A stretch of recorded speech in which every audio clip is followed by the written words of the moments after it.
Last week, we talked about fun and age-appropriate ways to get our younger learners involved and excited about word study. This week, I'd like to look at some developmentally appropriate ways to get our older students involved in word study too. Everyone likes to have fun and feel a part of learning. Let me share one way I found that middle schoolers and even older elementary school students love to delve into the history of words and phrases. Take a look at a book like this that explores eponyms, guppies in tuxedos. Think about the word or phrase, okay. How did that come into our language? Now, there are many stories about it, but in this book, the story is told that when Martin Van Buren was running for re-election for president in 1840, he wanted to emphasize his small town roots.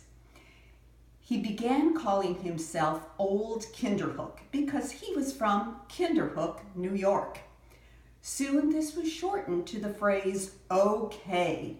People began using this, and that, it is told in this book, is how okay came into popular use in our country. Now, there are other words that we can look at the history of, such as graham cracker or guy. This gets students excited about the history of words. Now, the syllable juncture stage of word study, sometimes called the syllables and affixes stage, and the last stage, the derivational constancy stage, are really about orchestrating opportunities for learning. And one of the ways I like to orchestrate these opportunities when I was teaching middle school was to begin a class period by reading a short 2-minute mystery.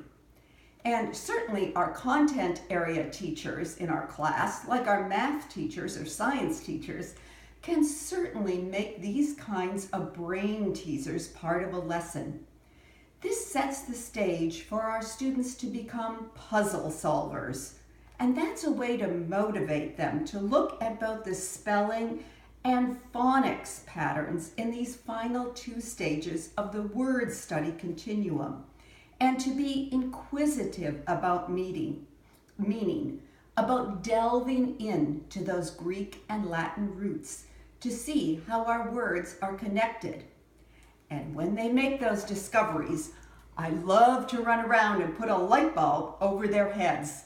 Even middle schoolers love this technique.